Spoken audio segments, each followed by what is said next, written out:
Que Dieu soit donc loué. Merci encore une fois pour la présence de tout le monde. Nous poursuivons notre marche de sanctification parce que, comme vous le savez, notre vie sur terre ici, elle consiste après le péché adamique qui est dans la nature humaine, elle consiste à se débarrasser du péché pour s'acheter une nouvelle conduite afin d'être réadmis dans le jardin d'Éden. Donc, c'est un voyage euh, terrestre que nous faisons ensemble et l'objectif de ce voyage, c'est de tout faire pour être agréable à Dieu. Et le Seigneur a dit dans 2 Thessaloniciens chapitre 4 verset 3, ce que Dieu veut, c'est notre sanctification. Alors pourquoi? Parce que dans sanctification, comme Dieu n'est pas un homme, l'expression sanctifié n'a pas la même signification dans la pensée de Dieu que la définition que le Larousse nous en donne. Dans la sanctification, vous y mettez le fruit de l'esprit. Galates chapitre 5 verset 22. Vous y mettez les vertus chrétiennes. Vous y mettez la foi. Vous y mettez la sagesse, la connaissance, l'intelligence. La parole de Dieu déclare, Osée chapitre 4 verset 6, que mon peuple périt faute de connaissance. Donc il faut aussi la connaissance. Donc la sanctification dans la pensée de Dieu englobe tous ces éléments-là. Et notre vie dans le Seigneur consiste à faire une marche de sanctification. Pour se dépouiller des mauvaises choses, pour emmagasiner de la connaissance, pour mettre à la poubelle les faussetés ramassées tout au long de la vie chrétienne, pour ajuster ce qu'il y a lieu d'ajuster, pour s'examiner, pour réajuster les choses et pour mettre en pratique la parole de Dieu. Ensuite, pour croire sans douter et selon la pensée de Dieu. C'est à ces conditions-là que l'on parvient à vivre. Matthieu chapitre 16 verset 17. Voici les miracles qui accompagneront ceux qui auront cru. Ceux qui auront simplement cru. En mon nom, ils chasseront les démons. Même s'ils boivent des breuvages mortels, ils ne vont pas mourir. Ils saisiront les serpents, c'est-à-dire vont mettre à terre toutes sortes d'adversités. Ils parleront de nouvelles langues, une nouvelle manière de voir les choses, une nouvelle pensée, conforme à la pensée de Dieu, etc., etc. Donc, c'est ce que nous poursuivons et aujourd'hui, on continue notre marche de sanctification et on va voir aujourd'hui, on va parler des liens héréditaires parce que c'est un gros morceau. Il y a à boire et à manger en ce qui concerne les liens héréditaires. C'est vraiment quelque chose, on doit prêter attention à cela. Et je prie chacun de bien faire l'effort de comprendre ce que le Saint-Esprit va nous dire parce que non seulement ça en vaut la peine, mais la vie en dépend. Donc, vaut mieux prêter attention. Même dans le monde, il est dit, un homme averti en vaut deux. Nous parlons donc des liens héréditaires Et notre texte de base, Exode chapitre 34, le verset 7 nous suffira. Exode 34, verset 7. Il est dit ceci. En parlant de l'Éternel, il conserve son amour jusqu'à 1000 générations, qui pardonne l'iniquité, la rébellion et le péché, mais qui ne tient point le coupable pour innocent et qui punit l'iniquité des pères sur les enfants et sur les enfants des enfants jusqu'à la 3e et à la 4e génération. Et Dieu punit les péchés des vivants, non, les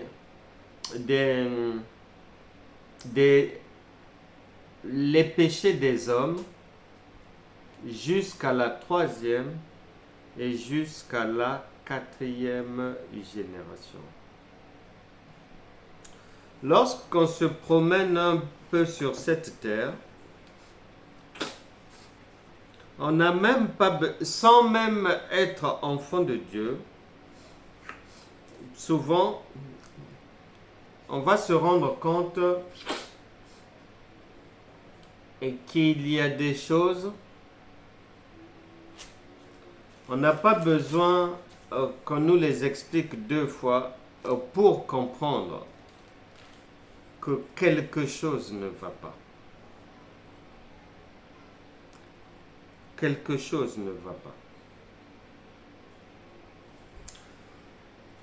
Deuxième texte, 2 Rois.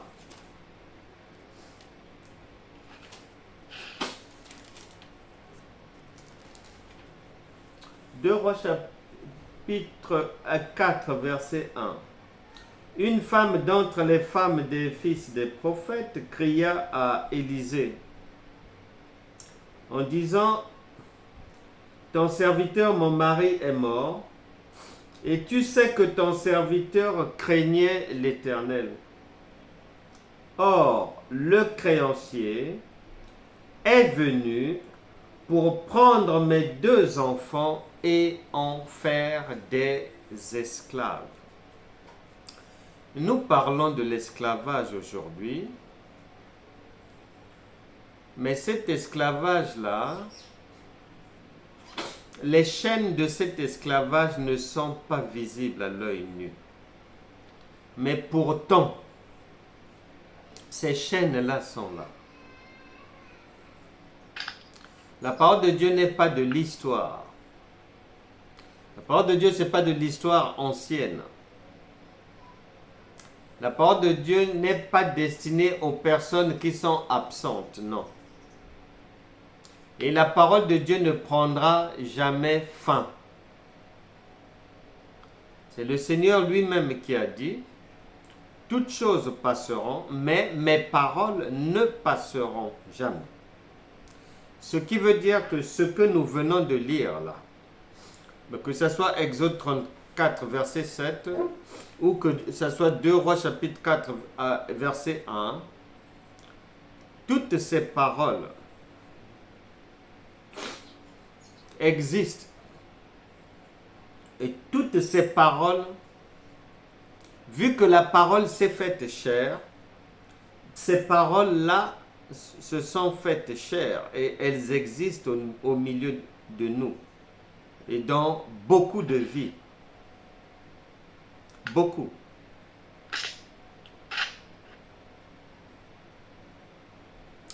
Une dame, la vie avançait bien.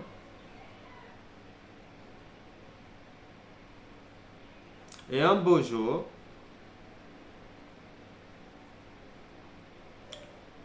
son fils adulte, une trentaine d'années, avec une bonne situation, sans qu'il n'y ait des signaux d'alerte, sans que quelqu'un ne puisse suspecter quoi que ce soit. Le fils est parti quelque part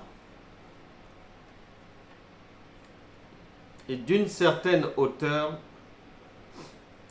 il s'est jeté, il s'est suicidé, il est mort.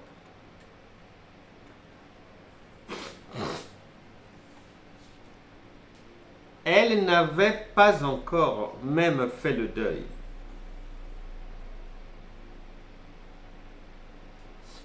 Pendant qu'elle essaie, tant bien que mal, de poursuivre la vie,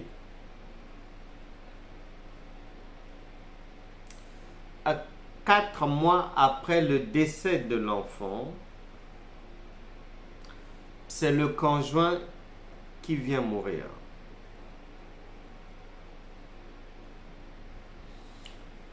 Dans la même période, quelque temps après, elle était quelque part. Un objet lourd est venu tomber sur elle. Et elle s'est retrouvée à l'hôpital. Il y a des vies comme ça. Ça peut être depuis longtemps, c'est un mouvement du négatif. Ou bien tout allait bien. Et à partir d'un moment donné,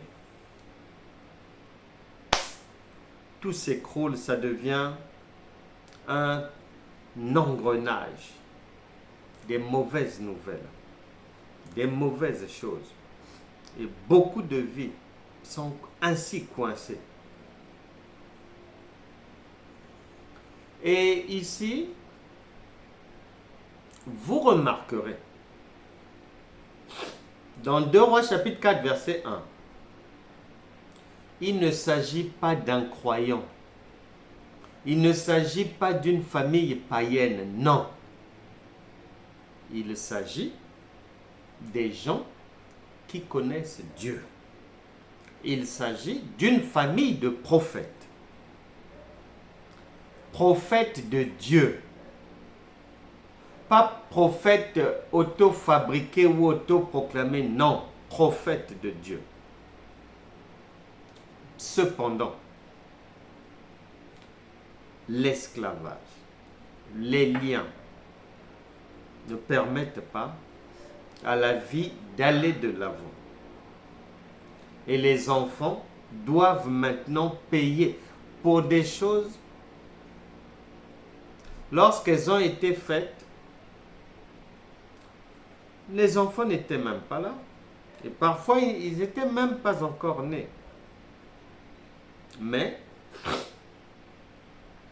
ils sont sous cette menace-là d'être conduits en esclavage. Et beaucoup de gens sont esclaves, ont des vies séquestrées, ont des vies cadenassées. Une dame m'expliquait. Elle avait fait fortune. Elle était riche. Elle avait son ménage, elle était mariée. La vie avançait bien. Tout roulait bien. Elle a eu ses enfants, ça avançait bien.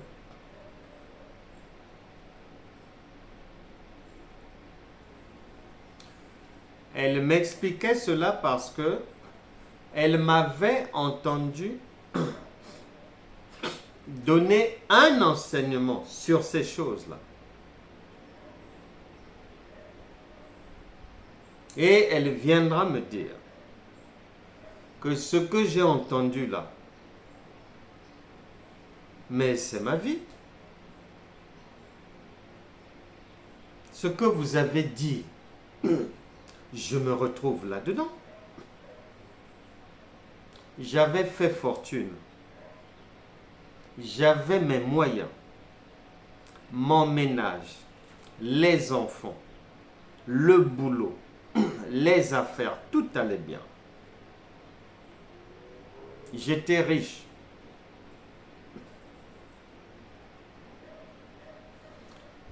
Elle dira que lorsqu'elle a atteint l'âge de 40 ans, tout s'est effondré. Tout. Tout, tout, tout, tout, à terre.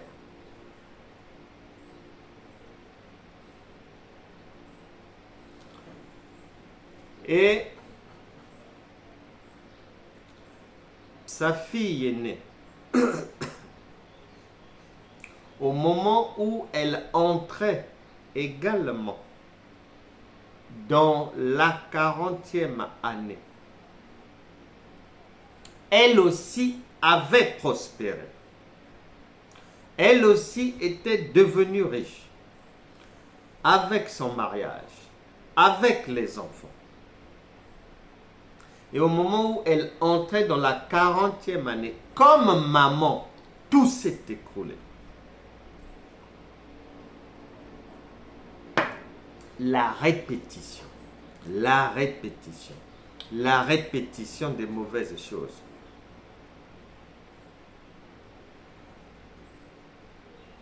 Et cet esclavage-là, ce que nous lisons là, ce que le Saint-Esprit nous met devant les yeux, ce n'est pas de l'histoire, c'est la vie des hommes sur cette terre. Non seulement c'est la vie des hommes, mais même les vies des enfants de Dieu, même les vies des croyants, des chrétiens, pareil. Malmenés. On ne comprend pas. Soit dès le début, ça commence mal et c'est de mal en pire, ou bien soit ça commence bien jusqu'à un point donné, jusqu'à un âge donné, jusqu'à un moment précis, spirituellement attendu. L'existence doit s'écrouler. Obligatoirement.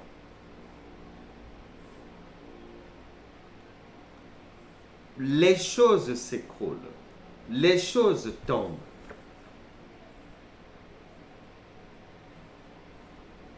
Et bien souvent, les enfants de Dieu ont prié, ont jeûné, ont fait des sacrifices, sont allés à droite, sont allés à gauche, mais ça ne change rien. Le drame, c'est que si ce sont des païens, bon, on peut comprendre. Le drame est que les enfants de Dieu, lorsque ça ne marche pas,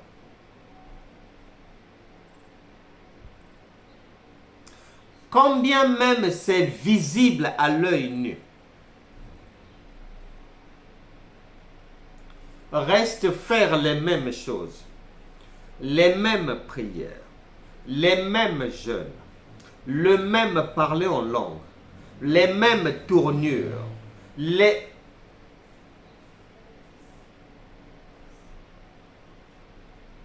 alors que ça ne marche pas. Les gens restent faire les mêmes choses. Ça ne marchera pas. Ça ne marchera pas. Et beaucoup de vies sont enchaînées comme ça. Beaucoup. les vies des pasteurs. Ici, c'est la famille d'un prophète. Ici, c'est une famille de prophètes, de génération en génération. Mais la famille est dans les liens séquestrés. Et les gens vivent des choses qu'ils n'arrivent même pas à expliquer. Ils ne comprennent pas. Tu ne comprends pas. Tu te demandes, mais ça vient d'où? Ça sort d'où? Mais qu'est-ce que j'ai fait? Et les enfants de Dieu se demandent, mais Seigneur, est-ce que tu me vois? Seigneur, où es-tu? Des fois, tu es là, la nouvelle arrive.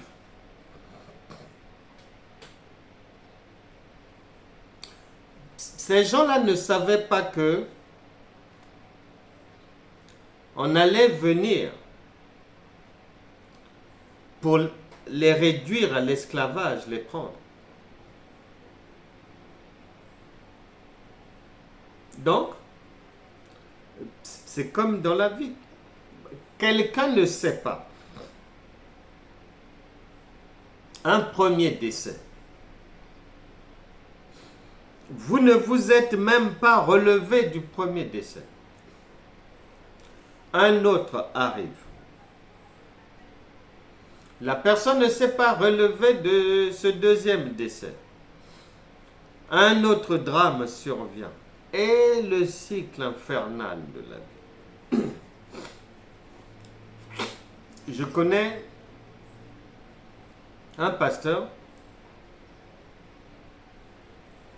Ils sont nés 12 frères et sœurs. 12. Il est le premier et le seul de ses frères et sœurs à l'époque à avoir donné sa vie au Seigneur Jésus.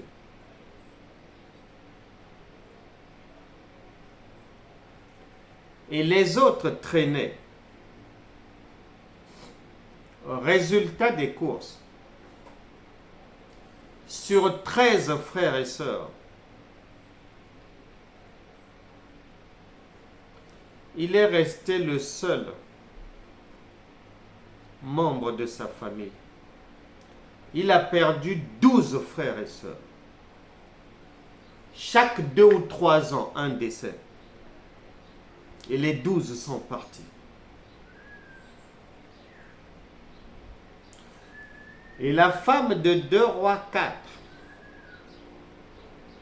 elle va faire une chose. Voyant que la situation devient difficile, même un homme ne peut pas l'aider, elle va faire ceci. Elle va demander le secours de Dieu. Elle va demander le secours de Dieu. Mais, il ne faut pas croire que elle n'avait pas déjà sollicité le Seigneur. Parce que n'oublions pas, c'est une famille de prophètes. Mais cette fois-ci,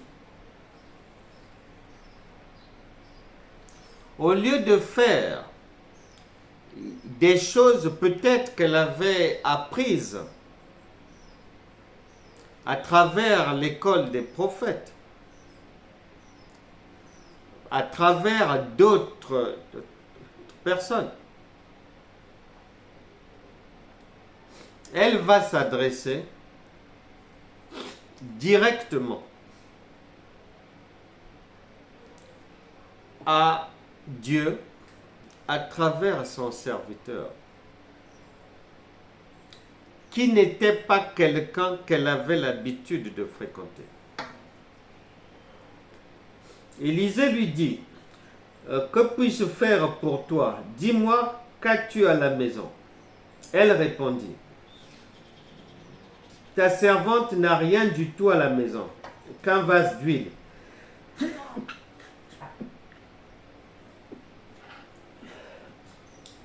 Pardon.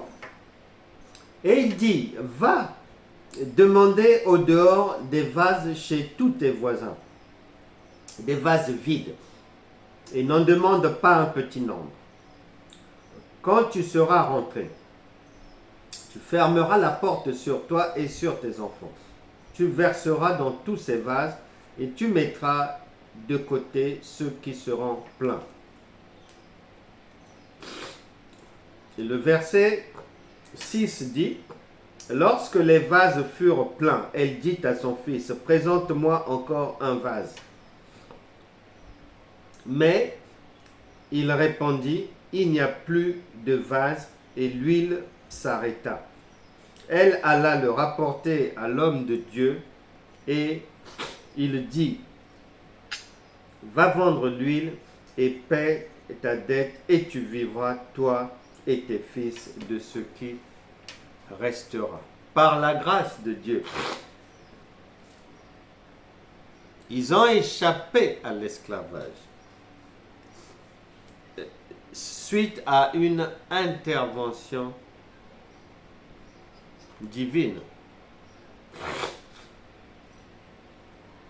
Suite à une intervention divine. Et vous remarquerez que l'homme de Dieu lui a demandé de faire des choses bien précises.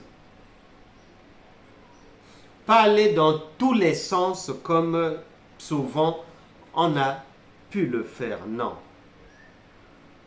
Des choses bien précises. Et chacun doit bien avoir à l'esprit que ce sont les réalités de la vie sur cette terre. Si Dieu l'a dit, c'est que ça existe. Et beaucoup de gens vivent ces situations dramatiques.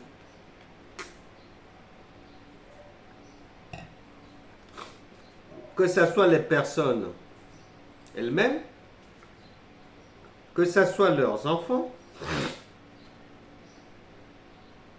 Et la vie tourne en rond comme ça.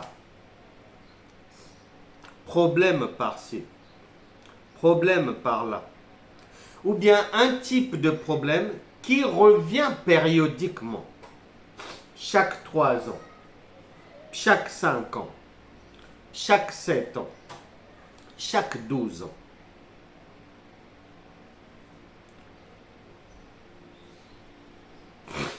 Un monsieur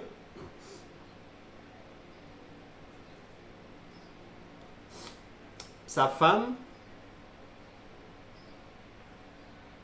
a permis à l'enfant de boire du coca. Et le père, voyant l'enfant aller se servir, lui a dit non, non, non, non, non, pas maintenant. Et le père interdit le coca. L'enfant repart chez la maman et maman se lève, vient pour prendre la bouteille et servir le coca à l'enfant. Le père dit, oh, c'est moi qui lui ai dit de ne pas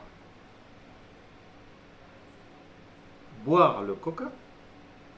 Maintenant, mais après. La maman dit non. Il a soif. Le père dit, oh.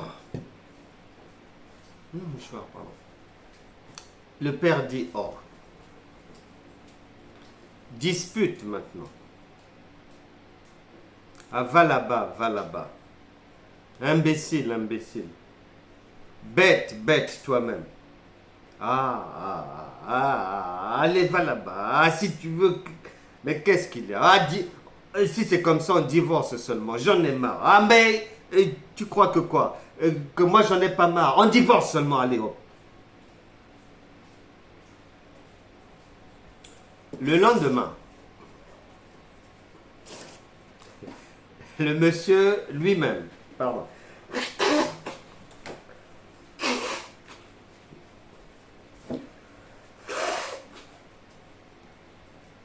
Le monsieur,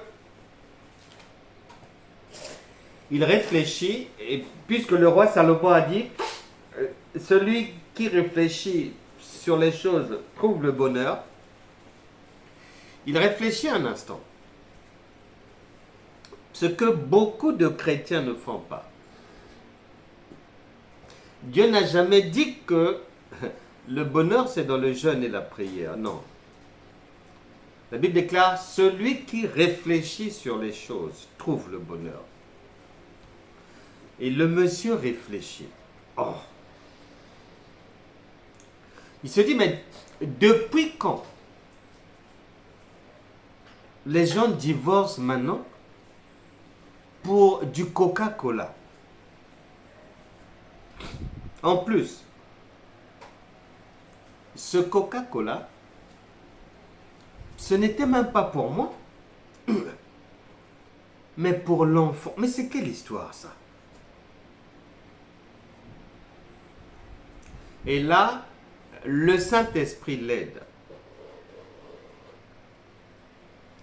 Et il se souvient à ce moment-là que son grand-père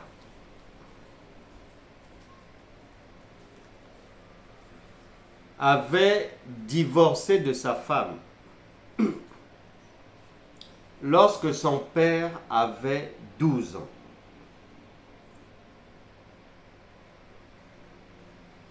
Son père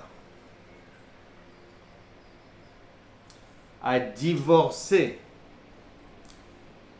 de sa maman lorsque lui avait 12 ans. Et au moment où la bouteille de coca est maintenant à l'origine de la séparation, l'enfant qui devait prendre ce coca-là est maintenant âgé de 12 ans. Il dit non, non, non, non, non. Il y a quelque chose qui ne va pas là-dedans. Et il a eu un sursaut comme ça. Il a dit non. Je ne vais pas divorcer. C'est un piège. C'est pas normal. Et jusqu'aujourd'hui, il est avec sa femme. Mais combien on se recule là, de réfléchir un peu.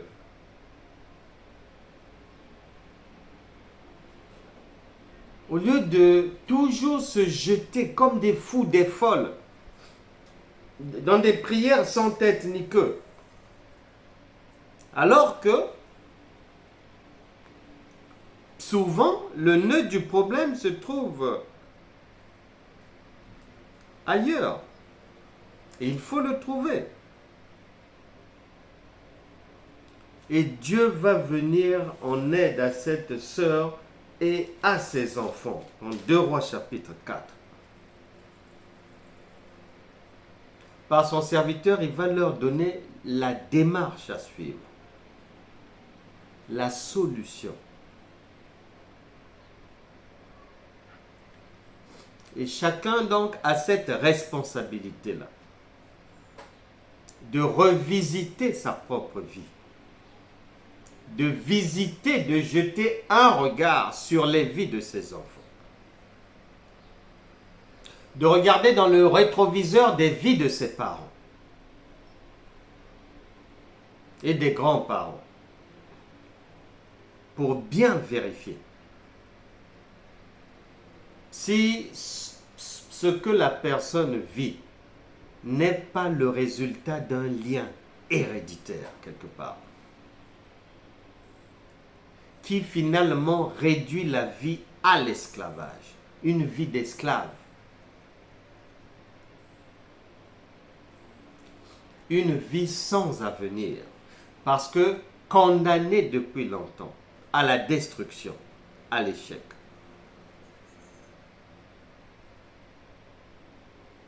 Si ces choses sont écrites dans la Bible, c'est qu'elles sont là au milieu de nous.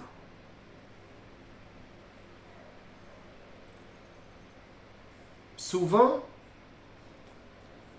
on entend souvent des gens dans les milieux chrétiens, bon, ils discutent entre eux, ou il y a un débat, ou ceci, cela. Et souvent, les gens aiment dire, non, je ne fais pas ça parce que ce n'est pas biblique. Mais là, ce sont des choses bibliques. C'est biblique, c'est écrit.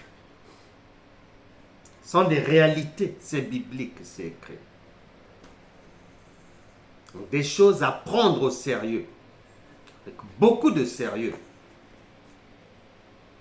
Des choses à traiter. En regardant sa vie en face.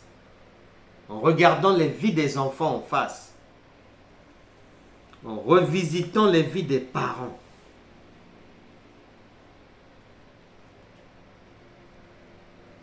Chacun doit faire cela. Chacun doit faire cela. Une femme avait demandé à un pasteur que je connais. Il était très étonné. Il lui avait demandé de faire une prière de pauvreté. Et le pasteur était très étonné. C'est-à-dire, elle voulait une prière pour que toute sa vie qu'elle reste pauvre.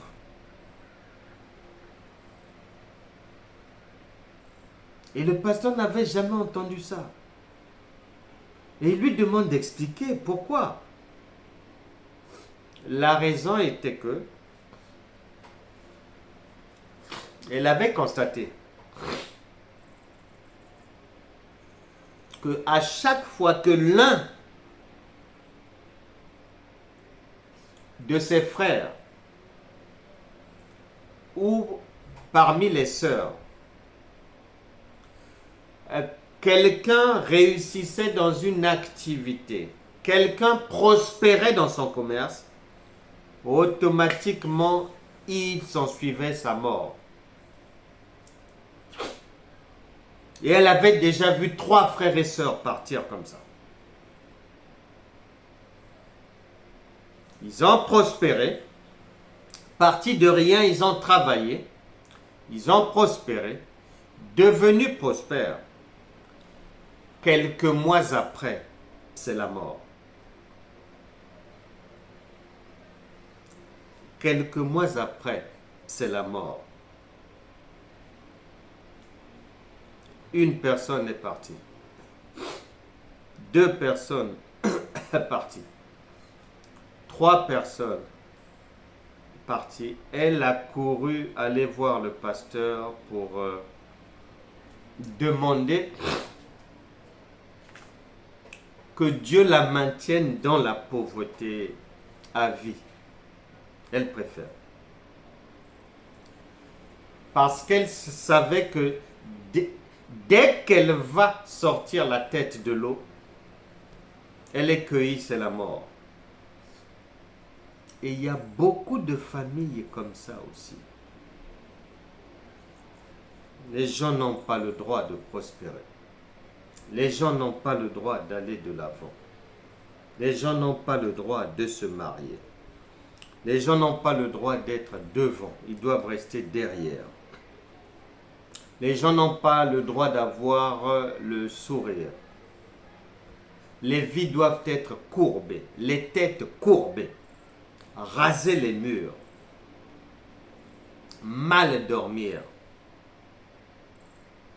faire différents genres de cauchemars. C'est ça une vie d'esclave. Et beaucoup ont cette vie. Beaucoup de chrétiens.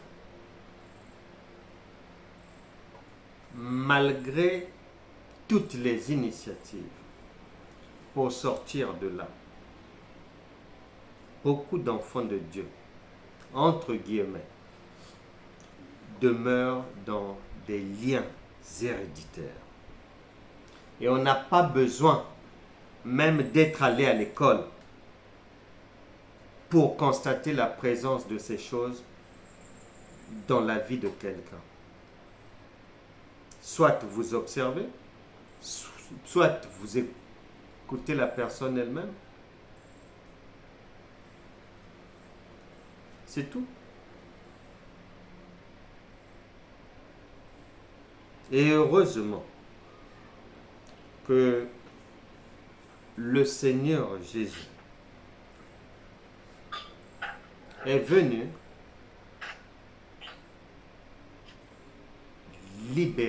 libérer les opprimés, délivrer les captifs. Luc chapitre 4, à partir du verset 16 à 21. Il est venu nous rendre libres. Il est venu nous annoncer une année de bonnes nouvelles. Nous y sommes maintenant. Il dit que si quelqu'un est en Christ, il est une nouvelle créature. Les choses anciennes sont passées et toutes choses sont devenues nouvelles. C'est vrai que la loi a prévu que les péchés soient punis sur des générations. Mais Jésus-Christ qui est amour, lorsqu'il vient, il vient mettre fin pour tous ceux qui l'acceptent en esprit et en vérité. Il vient mettre fin à cette loi. C'est pour ça que les Juifs, connaissant cette loi, d'Exode chapitre 34, verset 7, que nous retrouvons, dont nous retrouvons les effets à 2 Rois chapitre 4, verset 1 et les versets suivants. Les Juifs connaissant cette loi, quand Jésus est dans son ministère, les Juifs sont sous la loi de Moïse.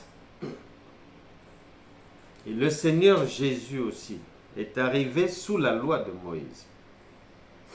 En Jean chapitre 9, à partir du verset 1, ils vont lui poser la question. Maître, nous avons ici un aveugle né. Comme il savait que les péchés se payent de génération en génération, directement il lui pose la question. Qui a péché? Est-ce que ce sont ses parents pour qu'il soit né aveugle, ou est-ce que c'est lui-même? Évangile de Jean, chapitre 9, à partir du verset 1. Jésus maintenant va publier le nouveau régime qu'il nous a apporté, un régime de la délivrance. Il dira que non, non, non, non, non, non. Je sais que vous parlez de la loi en cours. Mais je suis en train de travailler pour vous léguer, pour que vous soyez héritiers d'une nouvelle loi qui va adoucir votre existence. Et que même celui qui aura commis des péchés, il ne les payera plus. Il ne souffrira plus. Désormais, au lieu de dire que voilà, cette personne est en souffrance, en esclavage, parce que ses parents, ses arrières, les membres de sa famille ont fait du mal, ont commis des péchés, des iniquités. On ne dira plus comme ça. On dira maintenant que cette réalité-là, c'était pour la manifestation de la gloire de Dieu. Parce que rien n'est impossible à Dieu. Donc, ces liens-là seront enlevés immédiatement. N'auront plus leur raison d'être à partir du moment où quelqu'un acceptera de manger le pain de vie. Jésus a dit, Jean chapitre 6, verset 35, « Je suis le pain de vie. Quiconque mange ce pain, qui est sa parole, ne peut pas mourir. » C'est ce que le Seigneur est venu nous proposer.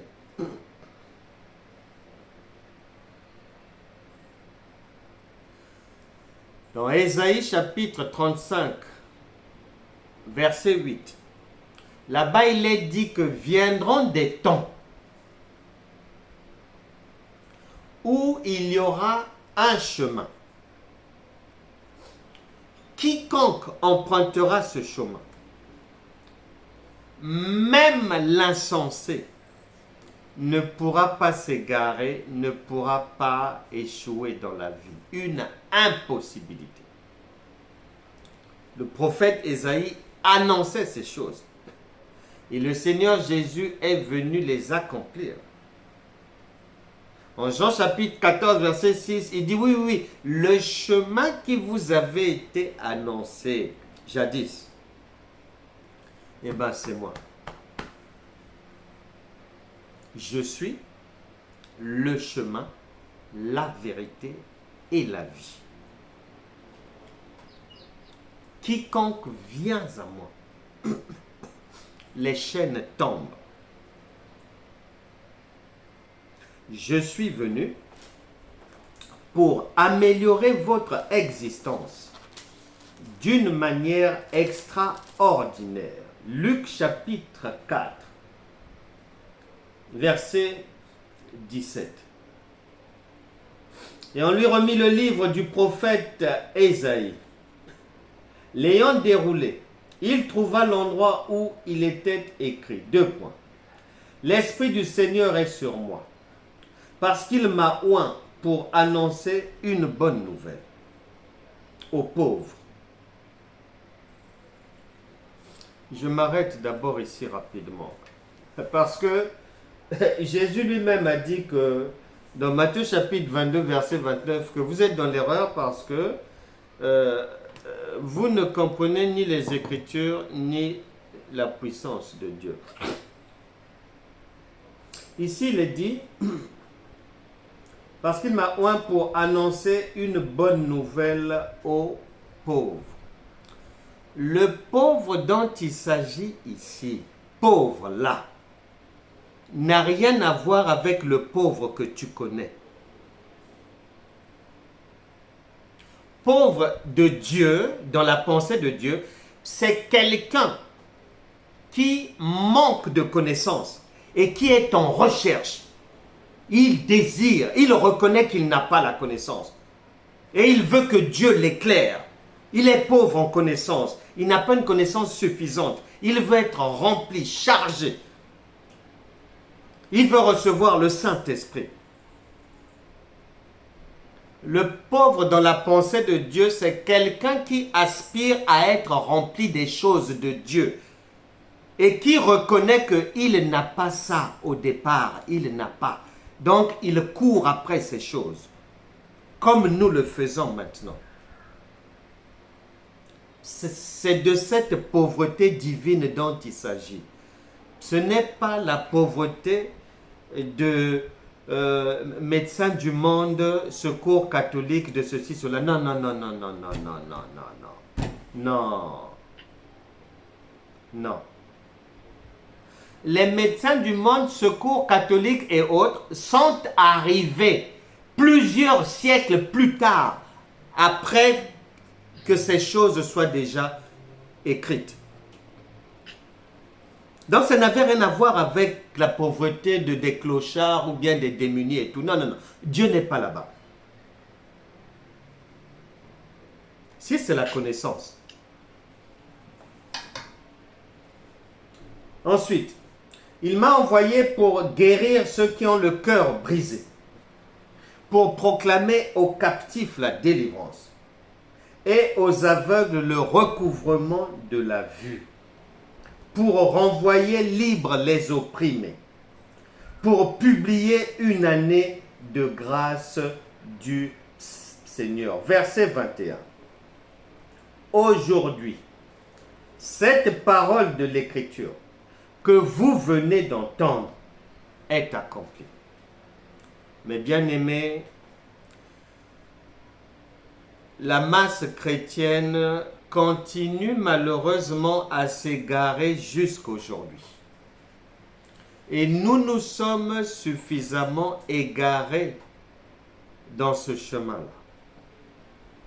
Pourquoi? Parce que cherchons à faire des choses que Dieu ne nous a pas demandé de faire.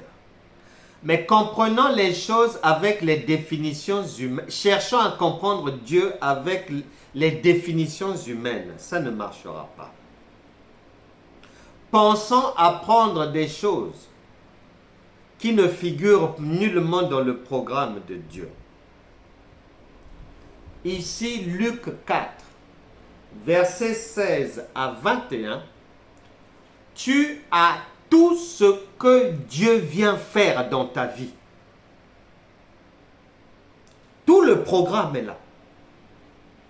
Donc, si toi-même tu viens ajouter d'autres choses, ou si tu penses qu'il vient pour t'accompagner dans les larmes, dans les douleurs, que voilà, même si je suis par terre en train de pleurer, c'est pas grave, Dieu m'aime déjà. C'est pas ce qui est écrit ici.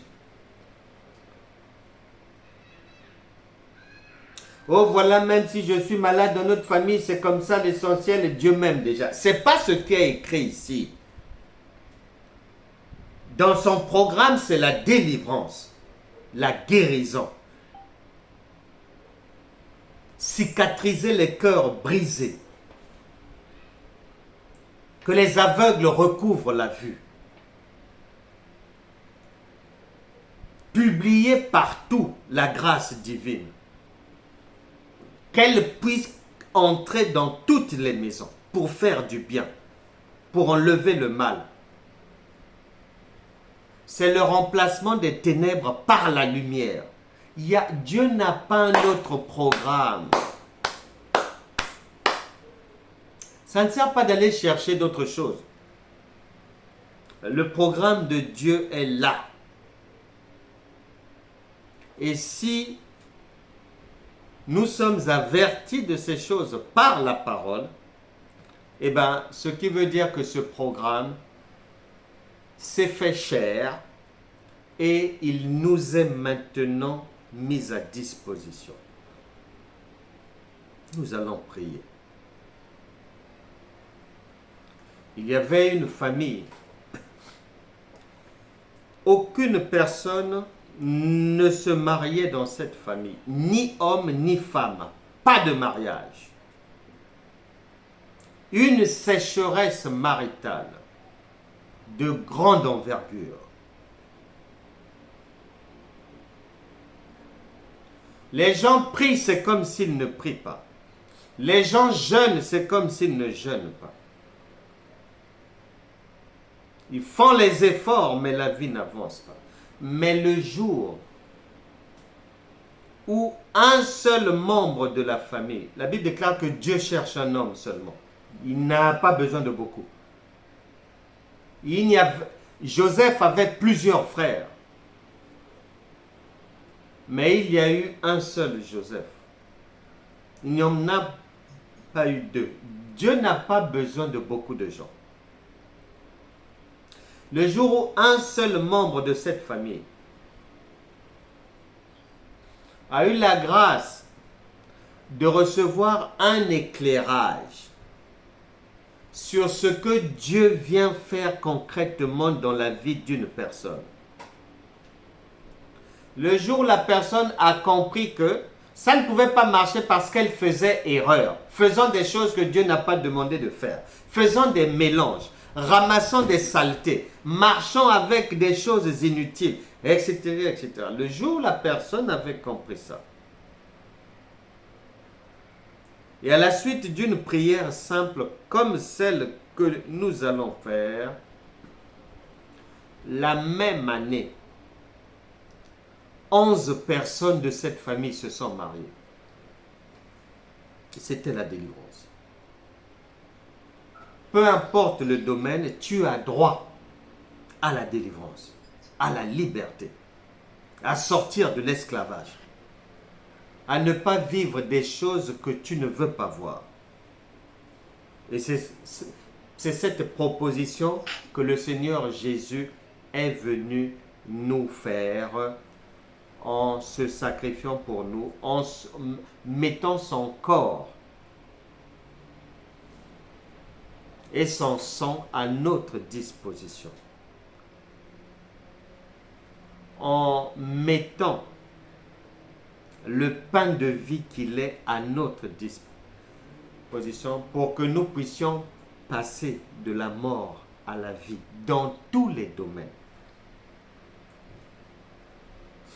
Le secours de Dieu est toujours complet.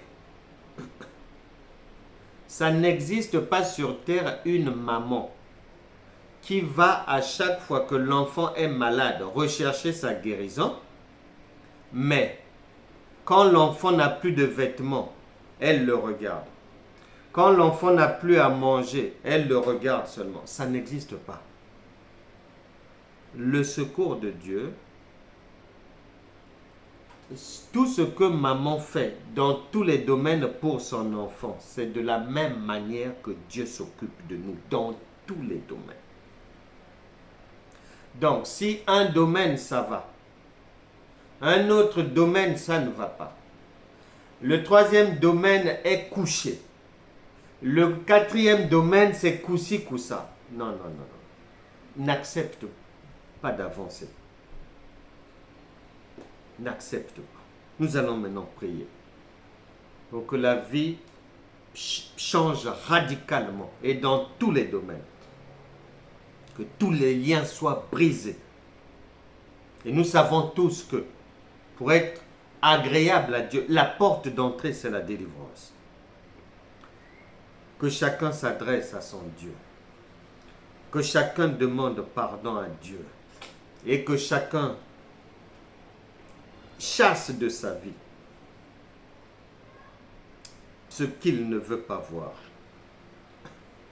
Lorsque le Seigneur Jésus, en Luc chapitre 5, à partir du verset 1, est venu trouver Pierre et ses amis dans l'échec, il donnera la voie à suivre. Et Luc chapitre 5, arrivé au verset 5, Pierre dira, Seigneur, sur ta parole, je jetterai le filet. Toi aussi, dis maintenant une parole. Tu mets dehors, hors de ta vie, ce que tu ne veux pas voir. Le centenier romain a dit, dis seulement un mot, et mon serviteur sera guéri. À chacun de déclarer ce qu'il ne veut pas voir. À chacun de chasser les mauvaises choses. Et d'appeler à l'existence, conformément à Romains chapitre 4, verset 17, les belles choses, les bonnes choses qu'il veut voir dans sa vie. Seigneur, nous te demandons pardon pour toutes nos offenses et pour nos péchés. Saint-Esprit, fais-nous du bien. Nous croyons maintenant que nous sommes enfants de Dieu. Nous sommes sauvés par la foi. Et que ta grâce est désormais notre mode de vie. Au nom de Jésus, je brise tout joug diabolique sur toute personne. Que toute malédiction s'écroule aujourd'hui. Que les échecs s'arrêtent aujourd'hui. Que les aveugles puissent voir. Que les pauvres reçoivent la connaissance, jour après jour, éclairée. Saint-Esprit, manifeste ta grandeur. Tu brises les chaînes des échecs, des erreurs, de l'immobilisme. que toute mauvaise parole qui avait été prononcée sur qui que ce soit effacée aujourd'hui et remplacée par des paroles de vie. Au nom de Jésus. Que la grâce, la joie du Seigneur visite tout un chacun.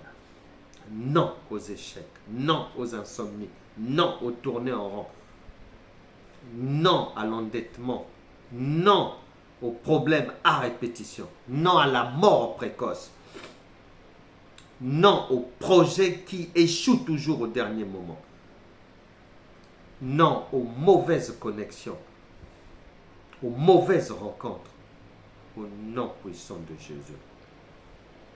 Non aux liens héréditaires des maladies. Nous disons non à cela.